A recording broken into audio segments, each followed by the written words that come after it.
In West Africa, the Akan possess a centuries-old philosophical tradition that rigorously maps the boundaries of human existence and the individual's relationship to the community. At the base of this metaphysical framework is the word Onipa. In its most literal translation, Onipa identifies a biological member of the human species. However, in Akan daily life, the word carries a second meaning. It identifies a specific social and moral status that an individual must work to attain. Former Zambian President Kenneth Kaunda summarized this concept to British Prime Minister Margaret Thatcher. Personhood is not an automatic quality of the human individual, it is something to be achieved. In this system, the more an individual achieves, the more credit they receive from their community. This dual meaning challenges the Western assumption that personhood is a default status granted uniformly at birth. Here, being born human is the beginning of a process, not the final result.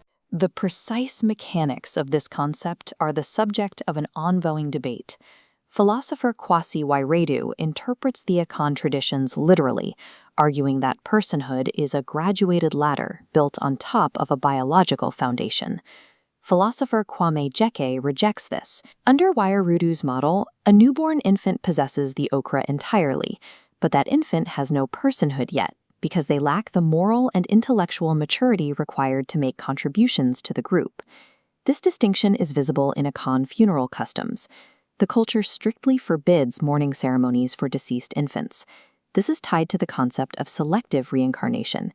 Infants who die are considered limbo people. Since they failed to realize their potential through no fault of their own, they are sent back to the ancestral world to try again. In Wiredu's view, biological humanity ensures physical survival and basic dignity, but it does not confer social reverence. The vertical axis of Wiredu's model represents the degrees of personhood. This is a continuous climb toward full metaphysical and social status. The first rung centers on the immediate family, marriage, and raising children. The next level involves financial responsibility for the extended lineage, like supporting relatives through illness. At the highest levels, personhood requires active participation in community rituals, civic associations, and infrastructure projects. The results of this climb are lasting. Those who reach the top become service ancestors after death. Those who fail to contribute are labeled Onipa Hun, a useless person. Wiredu's model functions as a social engine. It uses metaphysical status to encourage individuals to carry the weight of their community. Kwame Gyeke rejects this interpretation. He argues against degrees of personhood. They confuse success with human value. Gyeke proposes a unified circle representing rational capacity. Moral worth is binary. It stems from the innate human capacity for reason and is identical for everyone. He separates a person's core being from their social resume. Social status is a volatile, acquired trait, a collection of successes that have no bearing on a soul.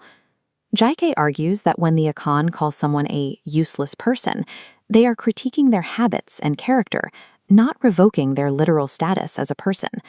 He also reinterprets funeral practices. He argues that elaborate adult funerals are simply a reflection of the deceased's wealth and social network, not proof of a higher spiritual rank. For Gyeke, social utility and human worth are distinct. A person's value is non-negotiable from the moment they are born. An achievement-based model faces a critical question. How does the system account for those born with disabilities or into severe hardship? The Akan framework relies on a prerequisite for moral judgment. An individual can only be judged for failing at personhood if they are acting of their own free will. This flowchart illustrates the process for assessing responsibility. If an adult acts erratically, the community may summon a geomancer to determine if they are acting from their own volition. If the behavior is deliberate, it is judged as irresponsibility.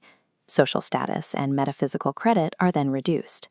If the actions are not deliberate, the community formally declares, "It is not her mind." This changes the verdict to non-responsibility. This mechanic accounts for unequal starting positions. It ensures that no one is socially or spiritually punished for circumstances beyond their control. Whether these practices represent literal ontology or a moral narrative, the real-world result is the same. This system addresses the free rider problem, where individuals consume resources without contributing to the group.